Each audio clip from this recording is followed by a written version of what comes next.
Headlines 24 में आपका स्वागत है। मैं हूं शहाना खान। आइए देखते हैं आज की हेडलाइंस। केंद्रीय मंत्री रामविलास पासवान का निधन। बिहार चुनाव से पहले ओवैसी और कुशवाहा का नया गठबंधन। हाथरस के रास्ते में ही गिरफ्तार होने वाले पत्रकार ने खटखटाया सुप्रीम कोर्ट का दरवाजा। यूपी में गैंगरेप की एक और वारदात, 13 साल की नाबालिग का बलात्कार। रिजर्व बैंक ने कहा अगले 5 साल 9.5% गिर सकती है जीडीपी। पहली बार विधानसभा चुनाव में प्रचार नहीं करेंगे लालू यादव। वाराणसी में कांग्रेस कार्यकर्ताओं का प्रदर्शन और शनिवार को पब्लिक इवेंट में भाग ले सकते हैं डोनाल्ड ट्रंप। आइए अब देखते हैं खबरें विस्तार से। केंद्रीय मंत्री रामविलास पासवान का गुरुवार शाम निधन हो गया। वो 74 साल के थे। उनके बेटे और सांसद चिराग पासवान ने ट्वीट कर इसकी जानकारी दी। प्रधानमंत्री नरेंद्र मोदी ने केंद्रीय मंत्री और एलजेपी नेता रामविलास पासवान को उनके आवास पर अंतिम श्रद्धांजलि अर्पित की।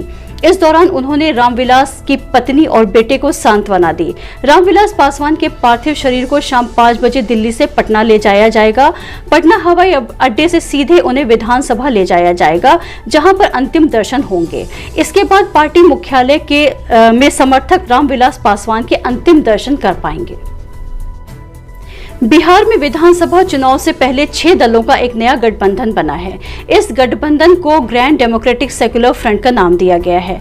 डेमोक्रेटिक सेक्युलर फ्रंट में असदुद्दीन ओवैसी के all India Majlise Ittehadul Muslimeen, Bahujan Samaj party, Samajwadi दल डेमोक्रेटिक, जनतांत्रिक पार्टी सोशलिस्ट और राष्ट्रीय लोक समता पार्टी शामिल है। राष्ट्रीय लोक समता पार्टी के अध्यक्ष उपेंद्र कुशवाहा को इस गठबंधन का मुख्यमंत्री उम्मीदवार घोषित किया गया है।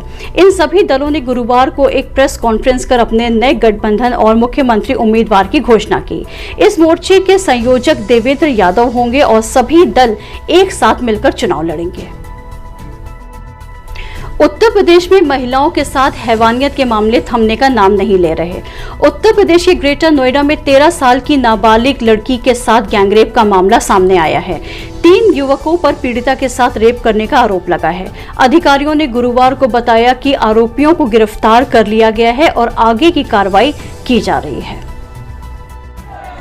वाराणसी में कांग्रेस कार्यकर्ताओं का प्रदर्शन। जेल में कांग्रेसियों के रिहाई को लेकर प्रदर्शन किया।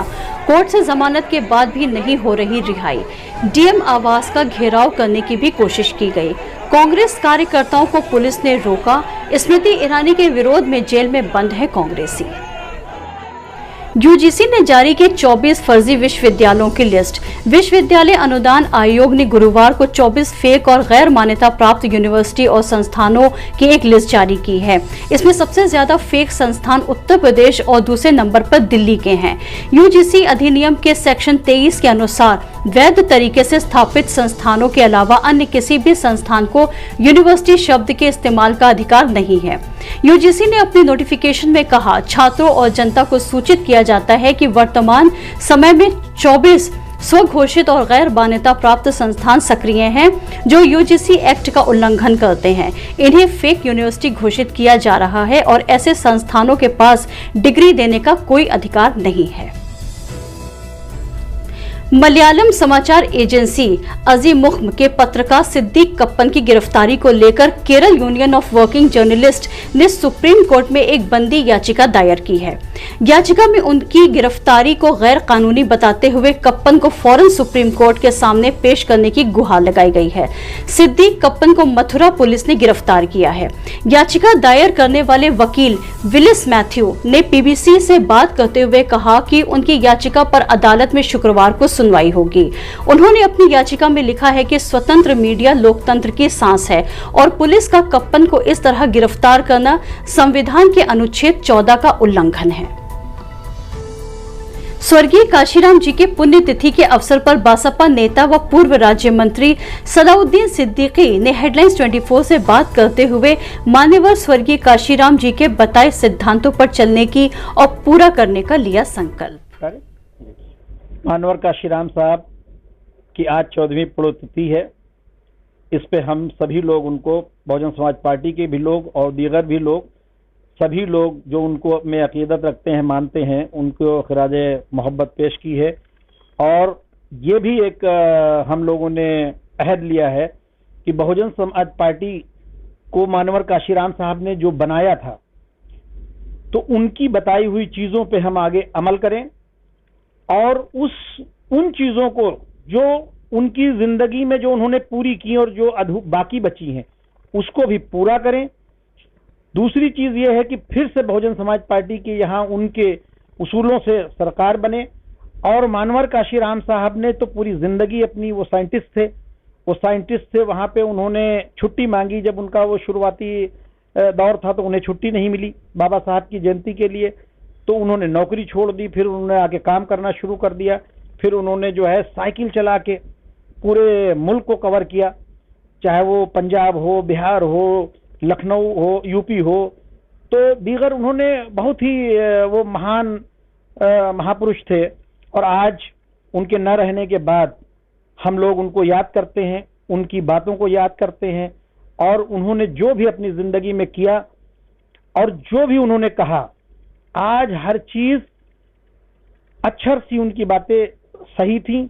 और उसी पे अगर सब बहुजन समाज और दीगर लोग अगर चले, उन्होंने जैसे कहा दलित मुसलमान करो विचार कब तक सहोगे अत्याचार, उन्होंने कहा कि जिसकी जितनी संख्या भारी उसकी उतनी भागीदारी, उन्होंने कहा कि हम किसी बड़े को छोटा नहीं करना चाहते हैं, लेकिन जो छोटे हैं उनको तरक्की मिल जाए तो हम सब बराबर हो जाएं। उन्होंने कहा जो हम किसी भी जात धर्म के खिलाफ नहीं है, लेकिन हम बराबरी की व्यवस्था चाहते हैं, हर इंसान मंदिर जा सके, हर इंसान बैठ के खाना खा सके, हर इंसान पानी पी सके। एक तरीके से उन्होंने इंसानियत का पैगाम दिया। और एक बहुत अजीब बात आप लोगों को बताएं जो आप नहीं जानते होंगे कि मानवर काशीराम साहब उर्दू के बहुत बड़े जानकार थे और जितनी भी लिखा पढ़ी वो अपनी करते थे वो उर्दू में ही करते थे।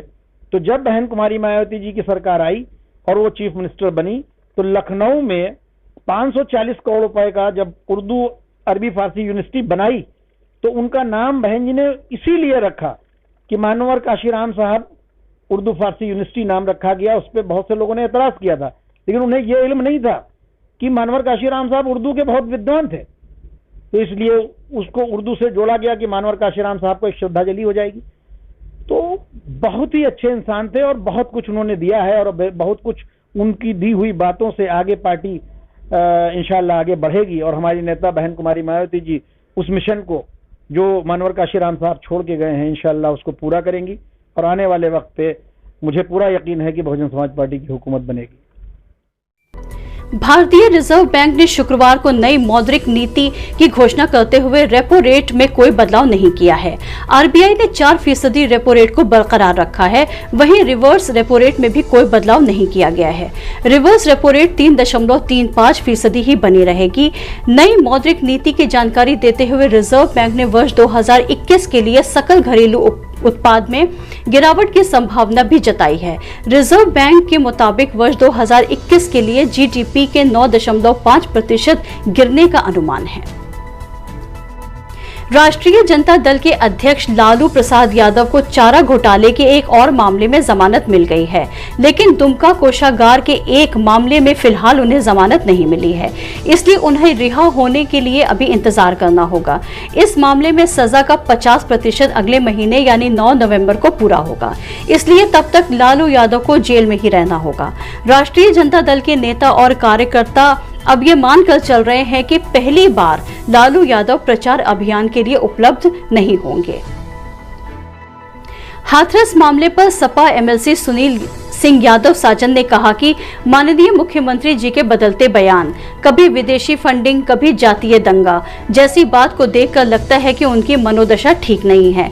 उत्तर प्रदेश की कानून व्यवस्था से ज्यादा मुख्यमंत्री जी की मनोदशा खराब है। उनको एक अच्छे चिकित्सक से संपर्क करना चाहिए।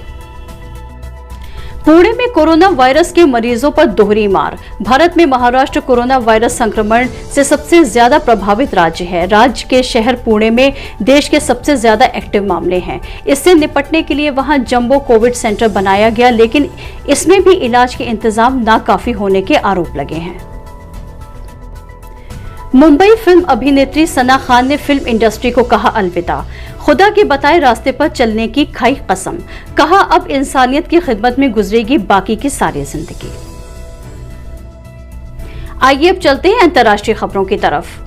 अमेरिकी राष्ट्रपति डोनाल्ड ट्रंप को शनिवार से पब्लिक इवेंट्स को फिर से शुरू करने की इजाजत व्हाइट हाउस के डॉक्टर्स ने दे दी है। गुरुवार को डॉक्टर्स ने ये घोषणा करते हुए कहा कि अमेरिकी राष्ट्रपति कोविड-19 से पूरी तरह से ठीक हो चुके हैं। शनिवार को ट्रंप के उपचार का 10वां दिन होगा। यूएन वर्ल्ड फूड प्रोग्राम को मिला शांति का नोबेल पुरस्कार। इस वर्ष शांति का नोबेल पुरस्कार यूएन वर्ल्ड फूड प्रोग्राम को दिया गया। शुक्रवार को इस पुरस्कार की घोषणा की गई। दुनिया भर में भूखमरी से लड़ाई करने के लिए इस संस्था को 2020 का शांति पुरस्कार दिया गया।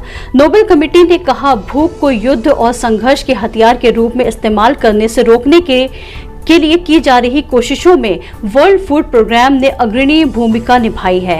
इस पुरस्कार के इनाम की राशि $11 लाख है। वर्ल्ड फूड प्रोग्राम के प्रवक्ता ने इस पर प्रतिक्रिया देते हुए कहा कि ये उनके लिए गर्व का समय है। उनके अनुसार दुनिया के 88 देशों में वो सालाना करीब 9 करोड़ 70 लाख लोगों की मदद करते हैं। पिछले साल शांति का नोबेल पुरस्कार इथियोपिया के प्रधानमंत्री आबे अहमद को दिया गया था। लीबिया में 7 भारतीयों का अपहरण किया गया। ये लोग आंध्र प्रदेश, बिहार, गुजरात और उत्तर प्रदेश के रहने वाले हैं। ये सभी लोग वहां कंस्ट्रक्शन और तेल सप्लाई करने वाली कंपनियों में काम करते थे। लीबिया में इन लोगों का अपहरण अशरफ नाम की जगह पर 14 सितंबर को किया गया। ये लोग भारत के लिए फ्लाइट पकड़ने त्रिपोली एयरपोर्ट जा रहे थे और रास्ते में ही उनका अपहरण हुआ। नागोर्नो काराबाख विवादित क्षेत्र में मौजूद अर्मीनियाई सैनिकों पर अज़रबैजान के ड्रोन हमलों के वीडियो सामने आए हैं। ये वीडियो इस बात की ओर इशारा कर रहे हैं कि बीते 3 दशकों से रुक रुक कर जारी ये जंग अब अचानक तेज हो गई है। मीडिया में तुर्की के बायरक्तर ड्रोन की तस्वीरें सामने आई हैं, जिसके बाद अब चिंता जताई जाने लगी है कि अज़रबैजान ने तुर्की से हथियार खरीदे हैं। इस घटना की अंतर्राष्ट्रीय स्तर पर काफी आलोचना की गई है। सत्ता पक्ष न विपक्ष, हम दिखाएंगे आपको पूरा सच। तो आज के लिए बस इतना ही। कल फिर मिलेंगे इसी समय।